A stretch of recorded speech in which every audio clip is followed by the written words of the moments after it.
Good afternoon, everyone. Welcome to Soapbox Sisters. Thank you very much for coming. I am very confident that today you are going to enjoy this celebration of history. This is a celebration of her story. It's a celebration of her stories throughout time. And I believe that you will find yourself learning something that you don't already know. I think you'll find that you are inspired by the speeches and the poems you're about to hear today. And I hope that you will also find that you will enhance your self-awareness because of a connection that you make with some of the messages that you hear today. Some of the connections, I believe, will be expected, but some will probably be unexpected. And we have two gifted young men who will guide us through today's program. Business major Jarek Lamort. Please give him a hand. And campus current photographer and future engineer Gerald Maravanyika. Let's get the program going.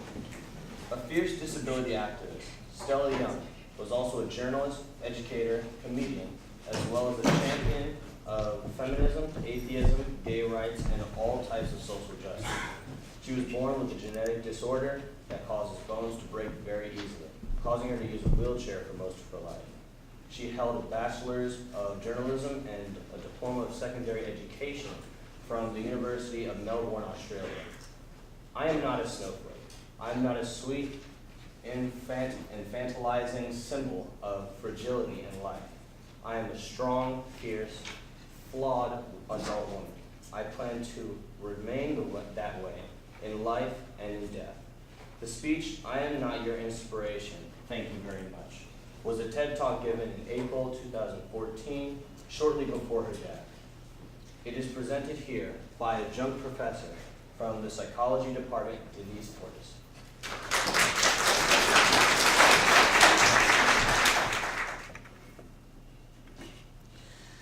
I grew up in a very small country town in Victoria. I had a very normal, low-key kind of upbringing. I went to school, I hung out with my friends, I fought with my younger sisters. It was all very normal. And when I was 15, a member of my local community approached my parents. They wanted to nominate me for a Community Achievement Award. And my parents said, that's really nice, but there's kind of one glaring problem here. She hasn't actually achieved anything. And they were right, you know? I went to school, I had a very low-key after-school job in my mom's hairdressing salon. I spent a lot of time watching Buffy the Vampire Slayer and Dawson's Creek. I wasn't doing anything that could be considered an achievement if you took disability out of the equation. Years later, I was on my second teaching round in a Melbourne high school, and I was about 20 minutes into a year 11 legal studies class when this boy put up his hand and said, "Hey, miss, when are you going to start doing your speech?" And I said, "What speech?" "You know, I've been talking to them about defamation law for about 20 minutes. And he said, "You know, like your motivational speaking, the things that people in wheelchairs come to school and they give like inspirational talks." And that's when it dawned on me. This kid had only ever experienced disabled people as objects of inspiration. For lots of us, disabled people are not our teachers or our doctors or our manicurists. We're not real people. We are there to inspire. And in fact, I'm sitting on this stage looking like I do in this wheelchair, and you're probably expecting me to inspire you, right? Well, ladies and gentlemen, I'm afraid I'm going to disappoint you dramatically. I am not here to inspire you. I am here to tell you that we've been lied to about disability. Yeah, we've been sold the lie that disability is a bad thing, capital B, capital T. It's a bad thing, and to live with disability makes you exceptional. And in the past few years, we've been able to propagate this lie even further via social media. Through images of people with disability on social media, and the purpose of these images is to inspire you and to motivate you so that we can look at them and think, well, however bad my life is, it could be worse. I could be that person. But what if you are that person?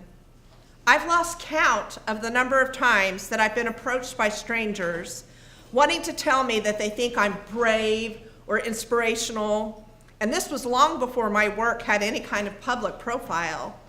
They were just kind of congratulating me for managing to get up in the morning and remembering my own name.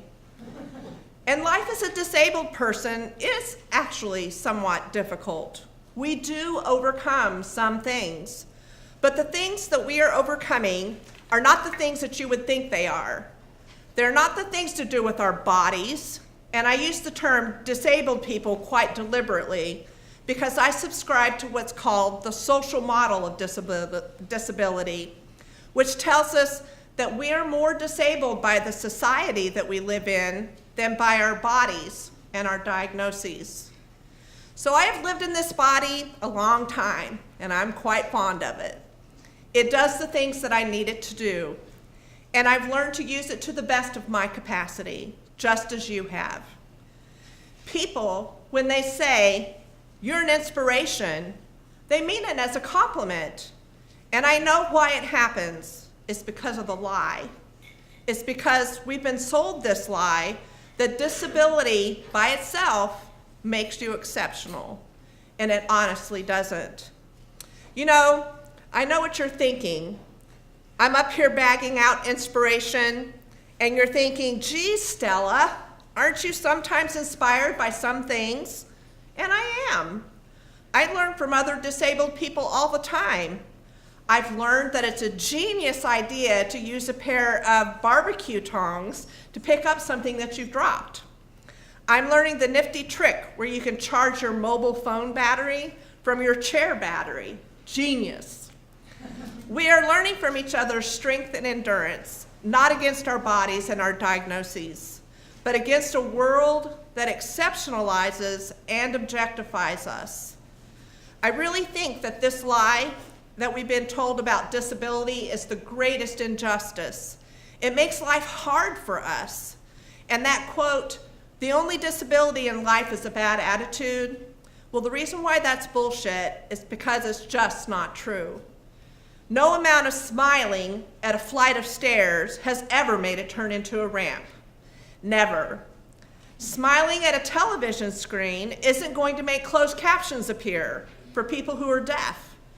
No amount of standing in the middle of a bookshop and radiating a positive attitude is ever going to turn all those books into Braille. It's just not going to happen. And I want to live in a world where disability is not the exception, but the norm.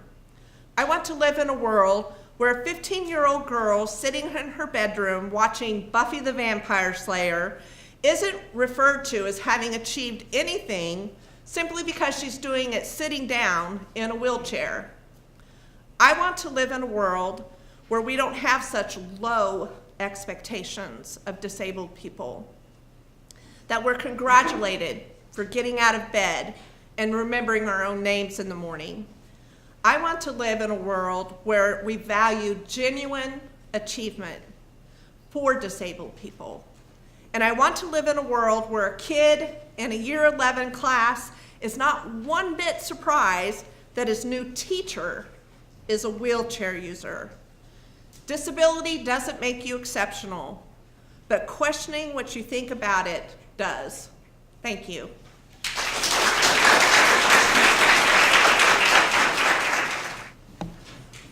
Sheila Windnull has been a professor of aeronautics and astronautics at MIT since 1964. She served as U.S. Secretary of the Air Force between 1993 and 1997, making her the first female Secretary of the Air Force and the first woman to lead an entire branch of the U.S. military in the Department of Defense. She was inducted into the National Women's Hall of Fame in 2003. In 2000, presenting it here, wow. Winnell presented the upcoming speech at the National Academy of Engineering in 2000. Presenting it here today are AACC students Berekit Asfar and Renaissance woman Mer Carthen. In a seminar with faculty colleagues last week, we were discussing the information content of a string of numbers. Okay, it was a slow day. The assertion was made that the quantity of information equaled the number of the bits in the string, unless you were told that, for example, the string was the digits of pi. Then the information quantity became essentially 1. The additional assertion was made that of course all MIT freshmen knew pi out of some outrageously large number of digits. I remarked that this seems to be, to me, like a guy kind of thing, and I doubted that the women at MIT knew pi out to some large number of digits. This got me thinking whether there are other guy kind of sort of things that are totally irrelevant to the contributions that engineers make to our society that nevertheless operate to keep women out of engineering. These guy things may also be real barriers in the mind of some male faculty, and these faculty may unconsciously or even consciously tell women that women don't belong in engineering. I have recently visited university campuses where this is still going on. Let me make a strong statement. If women don't belong in engineering, then engineering as a profession is irrelevant to the needs of our society. If engineering doesn't make welcome space for them, embrace them for their wonderful qualities, then engineering will become marginalized as other fields expand their turfs to seek out and make place for women. So let me give you Sheila's top 10 reasons why women are important to the profession of engineering. 10. Women are a major force in our society. 9. Women are 50% of the consumer of products in our society and make 50% of purchasing decisions. 8. Who today would choose a profession that did not have a significant percentage of women? 7. Women are integrators. We are experts at parallel processing, at handling many things at once. Women are comfortable in fuzzy situations. 6. Women are team builders. Women inherently practice what is now understood as an effective management style. 5. Engineering could be the 21st century foundation for all the professions. 4. Women are 50% of our intellectual resource. 3. Women are a major force in the profession of law, medicine, the media, politics, and business. 2. Women are active in technology. Often, they have simply bypassed engineering on their way to successful careers in technology. 1. Women are committed to the important values of our times, protecting the environment, product, safety, education, and have political skill to be effective in resolving these issues. They will do this with or without engineering. Women are going to be a huge force in the solution of human problems. Now, the top 10 reasons why women don't go into engineering. Number 10, the image of a guy in high school that all the teachers encourage to study engineering.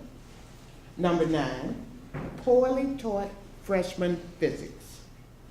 Number 8, concern that they won't get a date to the prom because their math scores are too high. Number 7, lack of encouragement from parents and high school teachers. Number 6, guys who work on cars and computers are faculty who think they did. Number 5, lack of encouragement from faculty and constant use of masculine pronouns describing engineers. Number 4, lack of women faculty or obvious mistreatment of women faculty by colleagues and departments. Number 3, bias in math SATs. Number 2, lack of visible role models. And number 1, lack of understanding about what engineers do. These issues of language and expectations, behavior and self-esteem are still with us. Until we face them squarely, I doubt that women students will feel comfortable in engineering classrooms. I am talking about jokes and innuendos that convey a message to women that they are not wanted, that they're even invisible. It may be unconscious, and it may come from the least secure of the male classmates or teachers. People whose own social skills or self-esteem is so low that they lack such self-confidence that they grasp for comments that at least put them in the top 50% by putting all the others down into second place. Also, many men express discomfort at having women invade their space. They literally don't know how to behave. Here are the top 10 reasons why women are not welcome in engineering. Number 10, we had a woman once and it didn't work out. Number 9, women will get married. Number 8, if we hire a woman, the government will take over and restrict our options. Number 7, if you criticize a woman, she will cry. Number 6, women can't take a joke.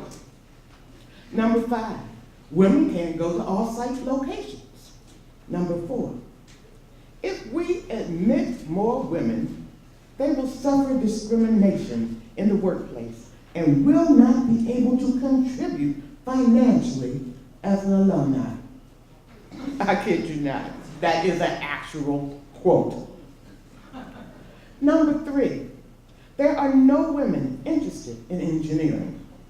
Number 2, women make me feel uncomfortable.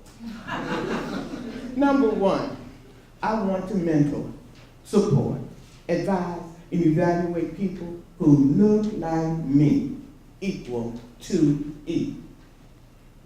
So, how do we increase the number of women students and make our profession a leader in tackling tough societal problems? What do we need?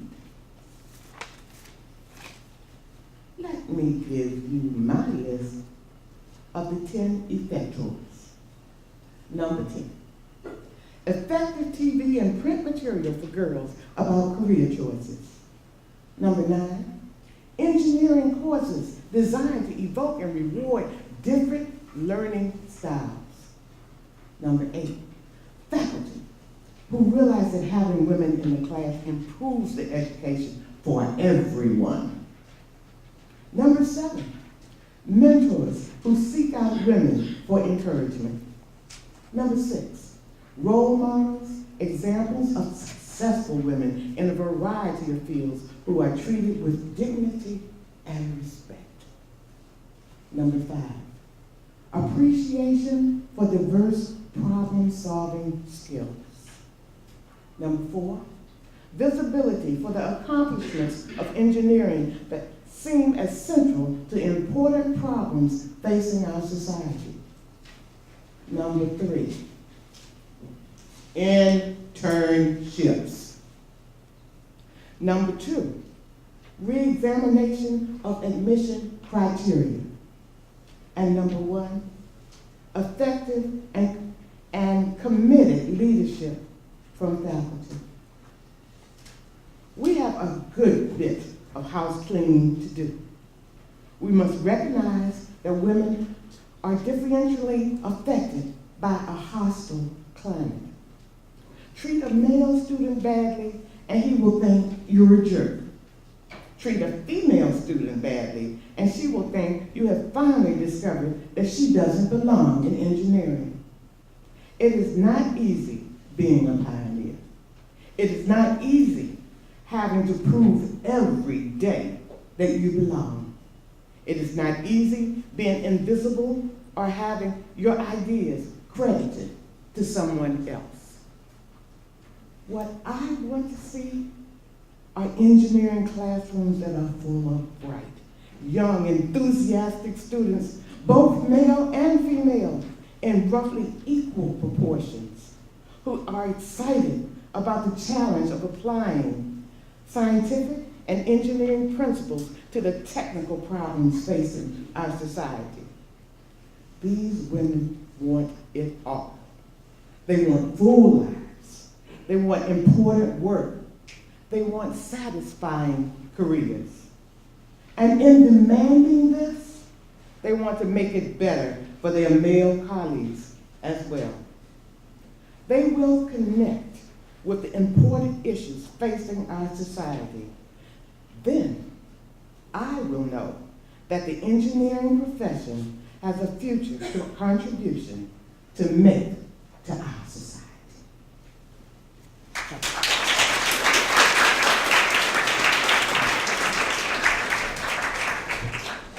Taylor Masusi has found her voice. She uses it to lift herself up and inspire others.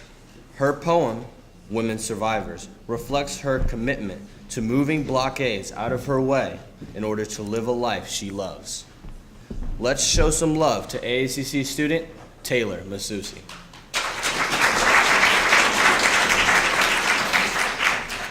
I believe it takes a strong woman to be able to make decisions for herself, to be able to move forward in life without a man, to be able to do things independently. These are all qualities men don't realize exist in every woman. It's just whether or not she feels comfortable doing it. I believe I am a strong woman. I am 19 and moved out into a townhouse while going to college and work full time. I still manage to care for my cat and dog as if they were my kids, and I still manage to make time for my friends and family, as well as going to the gym, groceries, and therapy appointments. I believe it takes a strong woman to be able to face her problems. In 2017, I was sexually assaulted. I went to court days after, then in the beginning of 2018 to get a restraining order. I confirmed pressing charges a few months after, and at the beginning of 2019, I was told I would get my day in court. Despite all the odds against me, I stand here before you today, not as a victim, but as a survivor. I'm here to let you know that it will always get better and that you cannot give up. Be the survivor to your own story, no matter the situation.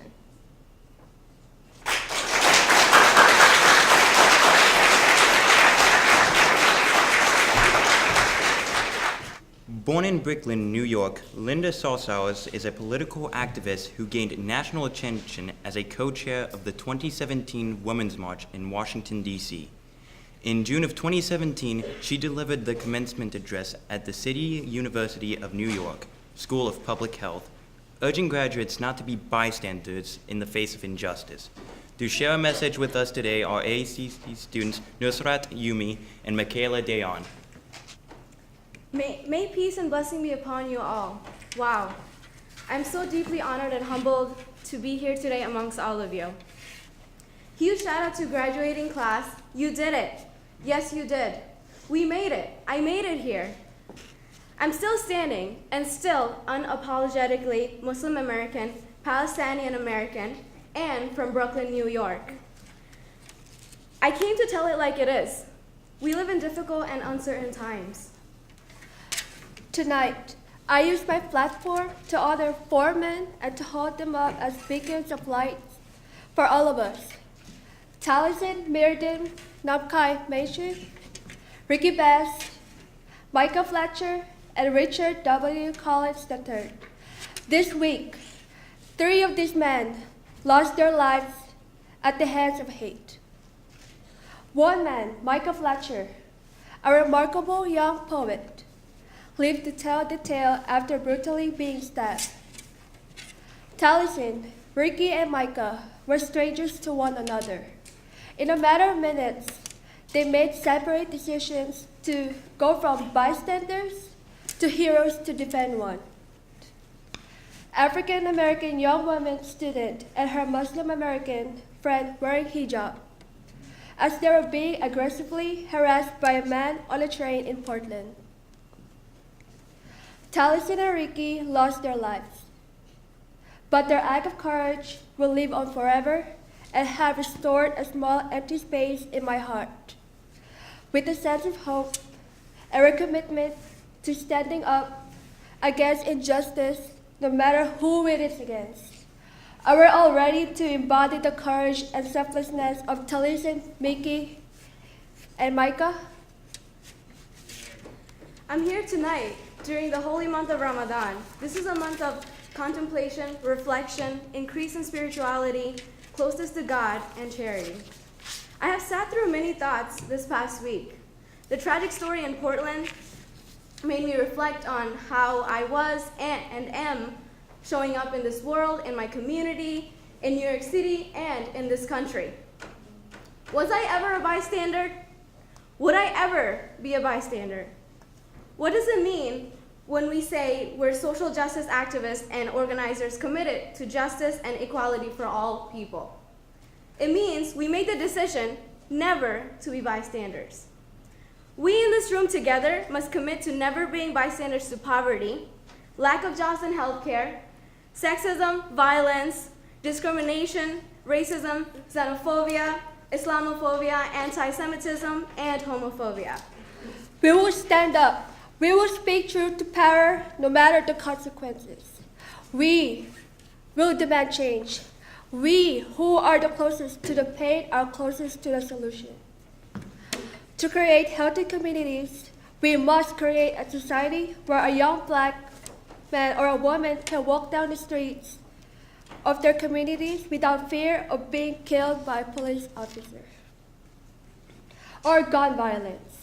That an undocumented mother can return home after work to her children without fear of being deportation. That an LGBTQI person can feel safe in any and all public spaces. And yes, that a Muslim American woman can walk to school and take a train without fear of being assaulted and attacked for what she's wearing. We know that we can't talk about economic justice without talking about racial justice. And we can't talk about racial justice without talking about reproductive rights or immigration reform or environmental justice. As Audre Lorde beautifully said, there is no such thing as single issue struggle because we do not live single issue lives. This is my work. This is what I live and breathe every day. Will we commit today to love and protect one another? A few weeks ago, we remembered the 75th anniversary of Executive Order 1966, which began the internment of Japanese Americans. I thought 75 years is not that long ago, and there are some among us who remember that horrific time. Who were these bystanders? Who were these Americans who sat back and allowed their Japanese American neighbors to be stripped from their homes with their children? Who were they? They were the silent majority. Did you ever think about who you would have been at that time? I love my country. It gave my Palestinian immigrant parents who lived under military occupation the opportunities to give me and my siblings a better life, and I'm forever grateful. I love my country so much that I work every day to push my country to be a better nation, to stand up to its original ideals. Malcolm X once said, "You're not to be so blind with patriotism that you can't face reality." Wrong is wrong, no matter who does it or says it. For I truly believe that dissent is the highest form of patriotism. Silence is an endorsement of the status quo. We must understand our history, starting from the days of our founding and the genocide of Native American people, to the forced enslavement of Black Africans, to segregation, to the Chinese Inclusion Act, to internment of Japanese Americans, to mass incarceration, to everything in between. We must acknowledge the mistakes of the past and present to commit to never again. A famous philosopher once said, "Those who do not remember the past are condemned to repeat it." In the age of alternative facts and fake news and bold racism, we cannot be silent. We cannot allow the voices of hate and divisiveness be louder than the voices of solidarity and love. We cannot allow any more harm to happen to any other communities. We must intervene. We must protect one another. We must state outrage. We must submit to the idea that this is just how it is. I will be outraged every time a black man or woman like Sandra Bland, Tamir Rice, Ayanna Stanley Jones, Rakia Bard, Marley Graham, Eric Garner, Walter Scott, Jonathan Edwards, and Freddie Gray are killed at the hands of law enforcement. I will be outraged every time I remember that Flint still does not have a clean water. I will be outraged every day until we end mass incarceration.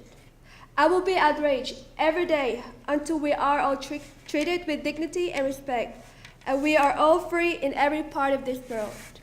I will end my remarks by sharing a quote with all of you that is both hung in my office and in my home by an Aboriginal woman named Leela Watson.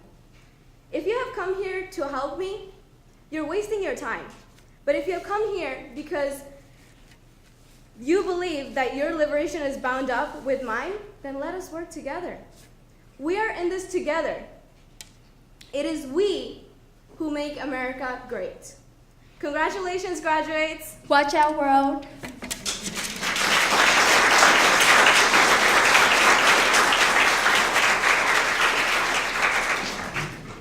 Susan B. Anthony was an American social reformer who played a pivotal role in voting in the women's suffrage movement. She was arrested, tried, and fined $100 for voting in 1872 presidential election. In today's dollars, that would be $2,000 in fines. The speech you are about to hear was delivered the next year. To present Susan B. Anthony's speech, Women's Rights to Suffrage, here is AACC student Megan Leonard. Friends and fellow citizens, I stand before you tonight under indictment for the alleged crime of having voted at the last presidential election without having a lawful right to vote. It shall be my work this evening to prove to you that in thus voting, I not only committed no crime, but instead simply exercised my citizens' rights, guaranteed to me and all United States citizens by the national Constitution, beyond the power of any state to deny. The preamble of the federal Constitution says, "We, the people of the United States, in order to form a more perfect union, establish justice, ensure domestic tranquility, provide for the common defense, promote the general welfare, and secure the blessings of liberty to ourselves and our posterity, do ordain and establish this Constitution for the United States of America." It was we, the people, not we, the white male citizens, nor yet we, the male citizens, but we, the whole people, who formed the Union. And we formed it, not to give the blessings of liberty, but to secure them. Not to the half of ourselves and the half of our posterity, but to the whole people, women as well as men. And it is a downright mockery to talk to women of their enjoyment of the blessings of liberty while they are denied the use of the only means of securing them provided by this democratic Republican government, the ballot. For any state to make sex a qualification that must ever result in the disenfranchisement of one entire half of the people must pass an ex post facto law and is therefore a violation of the supreme law of the land. By it, the blessings of liberty are forever withheld from women and their female posterity. To them, this government has no just powers derived from the consent of the governed. To them, this government is not a democracy. It is not a republic. It is an odious aristocracy, a hateful oligarchy of sex, the most hateful aristocracy ever established on the face of the globe, an oligarchy of wealth where the rich govern the poor, an oligarchy of learning where the educated govern the ignorant, or even an oligarchy of race where the Saxon rules the African, might be endured. But this oligarchy of sex, which makes father, brothers, husband, sons, the oligarchs over the mothers and sisters, wife and daughters of every household, which ordains all men sovereigns, all women subjects, carries dissension, discord, and rebellion into every home of the nation. Webster, Worcester, and Bouvier all define a citizen to be a person in the United States entitled to vote and hold office. The only question left to be settled now is, are women persons? And I hardly believe any of our opponents will have the hardihood to say they are not. Being persons then, women are citizens, and no state has a right to make any law or to enforce any old law that shall abridge their privileges or immunities. Hence, every discrimination against women in the constitutions and laws of the several states is today null and void, precisely as in every law against Negroes.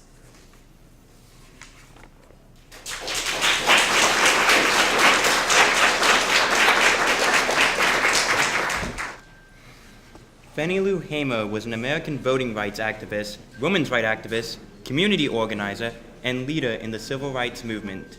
She was the co-founder and vice chair of the Freedom Democratic Party, which she represented at the 1964 Democratic National Convention. She was also a co-founder of the National Women's Political Caucus, an organization that recruited, trained, and supported women of all races who sought election to government offices.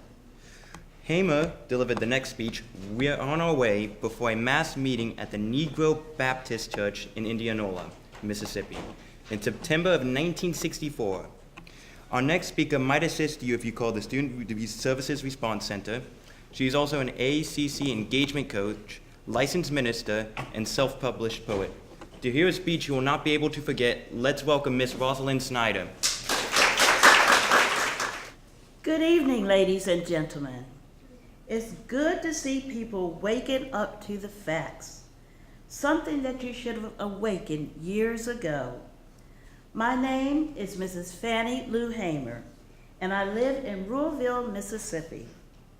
In 1962, the 31st of August, 18 of us traveled 26 miles to the county courthouse to try to register to become first-class citizens.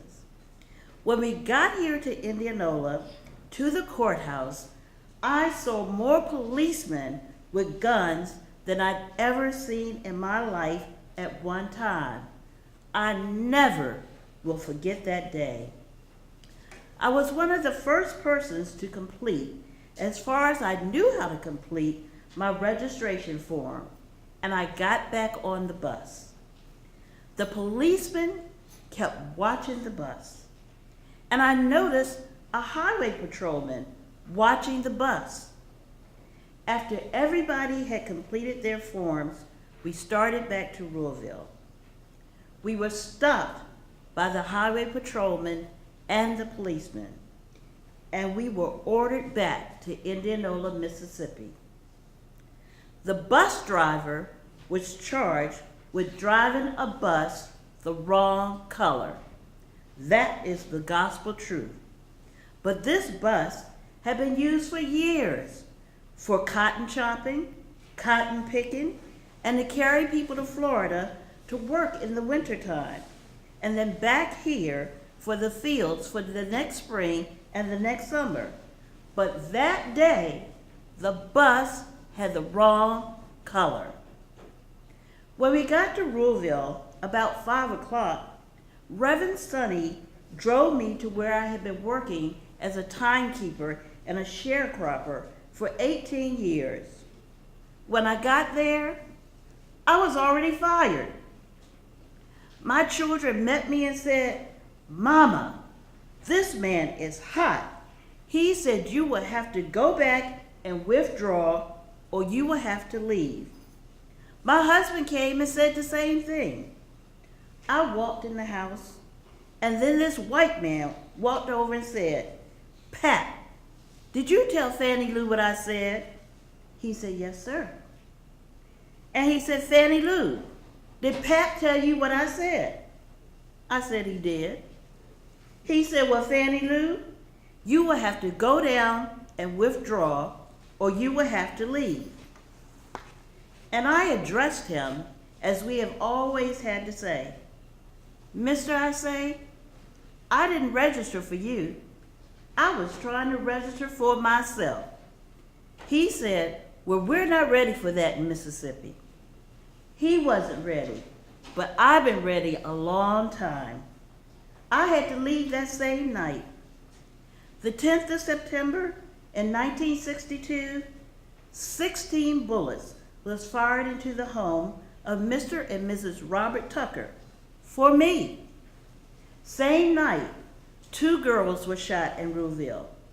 Now the question I raise, is this America, the land of the free and the home of the brave, where people are being murdered, lynched, and killed because we want to register and vote? And my husband was arrested because I said, I don't believe that I've used 9,000 gallons of water. And I don't have a bathtub or running water. Nowhere in the house. Can you see how justice is working in Mississippi? We have prayed for a change in the state of Mississippi for years. Some of the white people will tell us, well, I just don't believe in integration. Well, whether you're black as a skillet or white as a sheep, we are made from the same blood, and we are on our way. We know we have a long fight, and there's no need of saying, I'm not gonna get in this mess.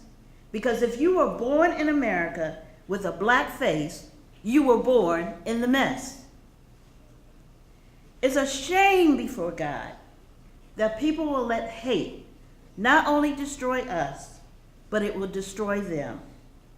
Today, America is divided against itself because they don't want us even to have the ballot in Mississippi.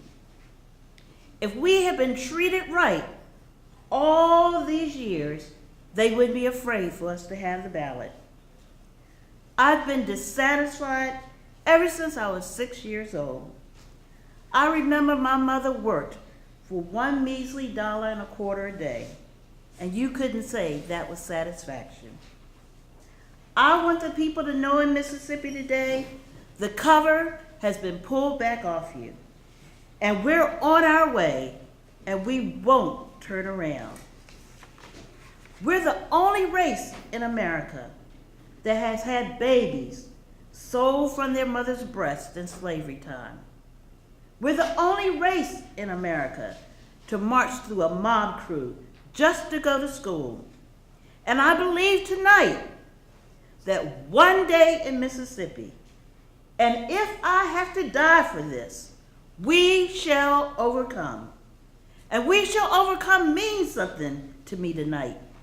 One day little Negro children, boys and girls, they won't be afraid to walk down the street because of so much hate that will make a policeman jump on them. One day, by standing up and going to the courthouse to try and register and vote, we can get people that's concerned about us. We can't sit down and wait for things to change, because as long as they can keep their feet on our neck, they will always do it. Stand up for your constitutional right. And one day, if we keep on standing up, we won't have to take a literacy test to copy a section of the Constitution of Mississippi that we've never seen and interpret it to. One day we won't have to do all of this. We want ours, and we want ours now.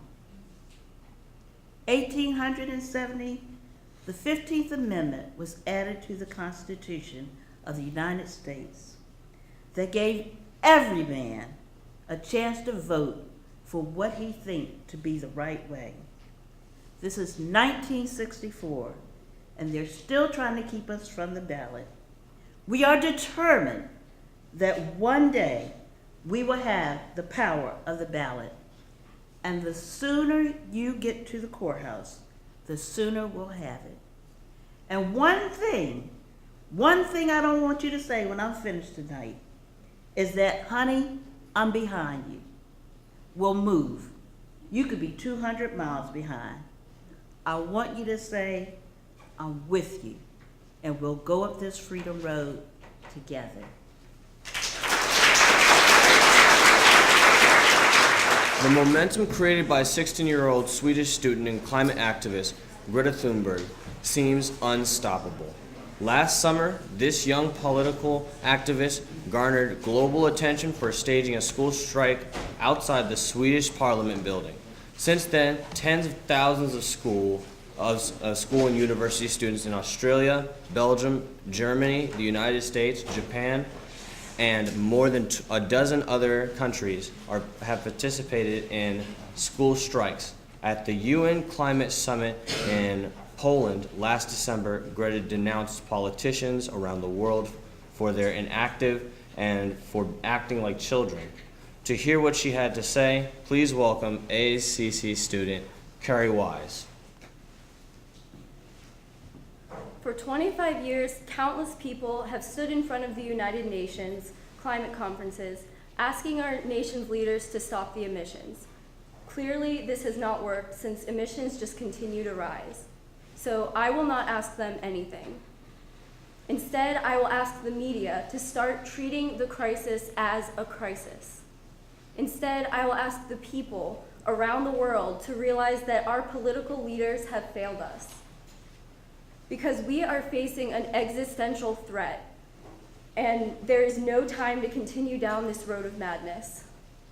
Rich countries like Sweden need to start reducing emissions by at least 15% every year to reach the 2-degree warming target. You would think that the media and every one of our leaders would talk about nothing else, but no one ever even mentions it. Nor does anyone talk about how we are in the midst of the 6th mass extinction event, with up to 200 species going extinct every single year.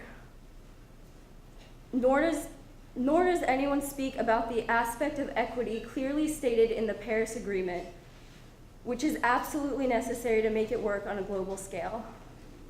That means that rich countries like mine need to get down to zero emissions within 6 to 12 years with today's emission speed, so that poorer countries can heighten their standard of living by building some of the infrastructure that we have already built, such as hospitals, electricity, and running water. Because how can we expect countries like India, Colombia, or Nigeria to care about the climate crisis if we, who already have everything, don't care even a second about our actual commitments to the Paris Agreement? So when school started in August this year, I sat myself down on the ground outside the Swedish Parliament. I school striked for climate.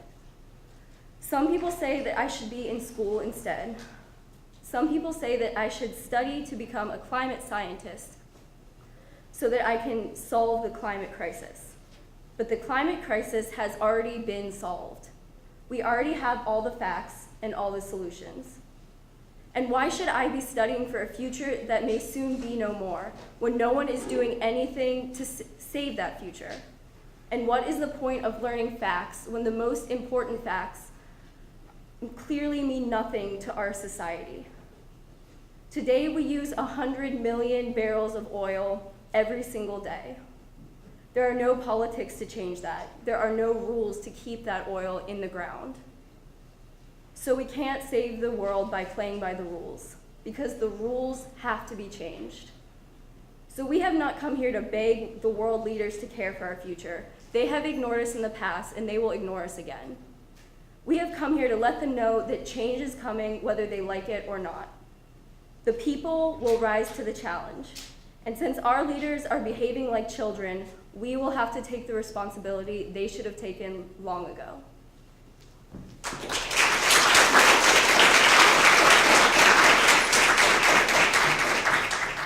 In January of 2018, Oprah Winfrey became the first African-American woman to win the Cecil B. DeMille Award, the Golden Globe's highest honor. Her inspiring and stirring speech reverberated nationwide. The iconic broadcaster, talk show host, and media mogul chose to talk about Hollywood's sexual harassment scandal. To the surprise of many, she dedicated her speech to Reese Taylor, a woman from Alabama who never achieved justice. To deliver Oprah's most memorable speech, welcome AACC Communication Major Rhea Freeman.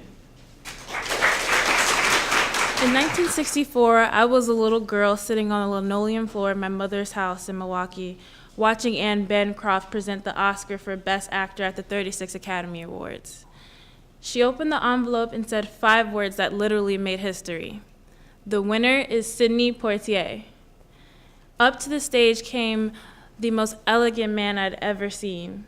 I remember his tie was white and, of course, his skin was black. And I've never seen a black man ever being celebrated like that. And I've tried many, many times to explain what that moment feels like to a little girl, a kid watching from the cheap seats as her mom came in bone-tired from cleaning other people's houses. All I can do is quote and say that the explanations in Sidney's performance in Lilies of the Field. Amen, amen, amen, amen. In 1982, Sidney received the Cecil B. DeMille Award right here at the Golden Globes. And it is not lost on me that this is the moment where some girls are watching as I become the first black woman to win the same award. I'd like to thank the Hollywood Press Association, because we all know that the press is under siege these days. But we also know that it is the insatiable dedication to uncovering the absolute truth that keeps us from turning a blind eye to corruption and to injustice, to tyrants and victims, and secrets and lies. I want to say that I value the press more than now ever before as we try to navigate these complicated times, which brings me to this. What I know for sure is that speaking your truth is the most powerful tool we all have. And I'm especially inspired by all the women who felt strong enough and empowered enough to speak up and share their own personal stories. Each of us in this room are celebrated because of the stories that we tell. This year, we became the story. And it's not just a story affecting the entertainment industry. It's one that transcends any culture, geography, race, religion, politics, workplace. So I want tonight to express the gratitude to all the women who have endured years of abuse and assault, because they, like my mother, had children to feed and bills to pay and dreams to pursue. They're the women whose names we'll never know. They're the domestic workers and farm workers. They're working in factories, and they work in restaurants, and they're in academia and engineering and medicine and science. They're part of the world of politics, business. There are athletes in the Olympics, and there are soldiers in the military. And there's someone else, Reese Taylor, a name I know and I think you should know too. In 1944, Reese Taylor was a young wife and mother. She was just walking home from a church service she attended in Abbeville, Alabama, when she was abducted by 6 armed white men, raped, and left blindfolded by the side of the road coming home from church. They threatened to kill her if she ever told anyone, but her story was reported to the NAACP, where a young worker by the name of Rosa Parks became the lead investigator on her case, and together they sought justice. But justice wasn't an option in the Jim Crow era. The men who tried to destroy her were never prosecuted. Reese died just 10 days ago, just shy of her 98th birthday. She lived as we all have lived too many years in a culture broken by brutally powerful men. And for too long, women have not been heard or believed if they dare to speak their truth to those powerful men. But their time is up. Their time is up. Their time is up. And I just hope that Reese Taylor died knowing that her truth, like the truth of other women who were tormented in these years, even now tormented, goes marching on. It was somewhere in Rosa Parks' heart, almost 11 years later, when she made the decision to stay seated on the bus in Montgomery. And it is here with every woman who chooses to say me too, and every man who chooses to listen. I've interviewed and portrayed people who have withstood some of the ugliest things life can throw at you. But one quality all of them seem to have is the ability to maintain hope for a brighter morning, even during our darkest nights. So, I want all of the girls watching here and now to know that a new day is on the horizon. And when that new day finally dawns, it will be because a lot of magnificent women, many who are in this room tonight, and some pretty phenomenal men fighting hard to make sure that they become the leaders who will take us into a time where no one has to ever say, "Me too," again.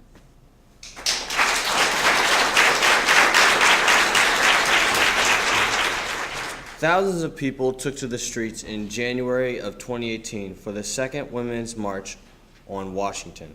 The Women's March is committed to dismantling systems of oppression and building inclusive structures guided by self-determination, dignity, and respect. Like the year before, the marches were attended by celebrities like pop singer Halsey in New York City. Halsey's recital of A Story Like Mine traces the prevalence of assault throughout her own life. Sharing her poem with us at Soapbox Sisters is student Amy Emmenizer. It's 2009, and I'm 14, and I'm crying. Not really sure where I am, but I'm holding my best friend Sam, in the waiting room of a Planned Parenthood. The air is sterile and clean, and the walls are that not gray, but green, and the lights are so bright they could burn a hole through the seam of my jeans. My phone is buzzing in the pocket. My mom's asking me if I remembered my keys because she's closing the door, and she needs to lock it. But I can't tell where where I've gone. I can't tell anyone at all. You see, my best friend Sam was raped by a man that we knew because he worked in the after-school program. And he held her down with her textbooks beside her, and he covered her mouth, and he came inside her. So now I'm with Sam at the place with the plan, waiting for the results of a medical exam because she's praying she doesn't need an abortion. She couldn't afford it, and her parents would totally kill her. It's 2002, and my family just moved, and the only people I know are my mom's friend Sue and her son. He's got a case of Matchbox cars, and he'll say that'll teach me to play the guitar if I just keep quiet. And the stairwell beside apartment 1245 will haunt me in my sleep for as long as I am alive. And I'm too young to know why it aches in my thighs, but I must lie. I must lie. It's 2012, and I'm dating a guy, and I sleep in his bed, and I just learned how to drive, and he's older than me, and he drinks whiskey neat, and he's paying for everything. This adult thing is not cheap. We've been fighting a lot, almost 10 times a week, and he wants to have sex, and I just want to sleep. He says I can't say no to him, this much I owe to him. He buys me dinner, so I have to blow him. He's taken to forcing me down on my knees, and I'm confused because he's hurting me while he says please. And he's only a man, and these things he just needs. He's my boyfriend, so why am I filled with unease? It's 2017, and I live like a queen. And I follow damn near every one of my dreams. I'm invincible, and I'm so fucking naive. I believe I'm protected because I live on a screen. Nobody would dare act that way around me. I've earned my protection, eternally clean, until a man that I trust gets his hands in my pants. But I don't want none of that. I just want to dance. And I wake up the next morning like I'm in a trance, and there's blood. Is that my blood? Hold on a minute. You see, I've worked every day since I was 18. I toured everywhere from Japan to Mar-a-Lago. I even went on stage that night in Chicago when I was having a miscarriage. I mean, I pied the piper, I put on a diaper, and sang out my spleen to a room full of teens. What do you mean this happened to me? You can't put your hands on me. You don't know what my body has been through. I'm supposed to be safe now. I earned it. It's 2018, and I realize nobody is safe as long as she's alive, and every friend that I know has a story like mine, and the world tells me we should take it as a compliment. But then here it's like Ashley and Simone and Gabby, Michaela and Gago, Rosario and Ali, reminding this is the beginning, this is not the finale, and that's why we're here, and that's why we rally. It's Olympians and a medical resident, and not one fucking word from the man who was president. It's about closed doors and secrets and legs and stilettos from the Hollywood Hills to the projects and ghettos. When babies are ripped from the arms of teen mothers and child brides cry globally under the covers, who don't have a voice on the magazine covers. They tell us take cover. But we are not free until all of us are free, so love your neighbor, please treat her kindly, ask her story, and then shut up and listen. Black, Asian, poor, wealthy, trans, cis, Muslim, Christian, listen, listen, and then yell at the top of your lungs, be a voice for all those who have prisoner tongues, for the people who had to grow up way too young. There's work to be done, there are songs to be sung, Lord knows there's a war to be won.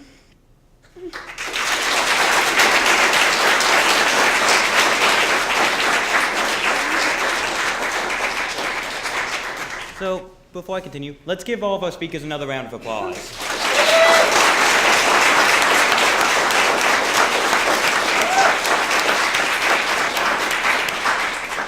And I and everyone else here at Soapbox Sisters would like to thank all of you, the audience, for coming out here today.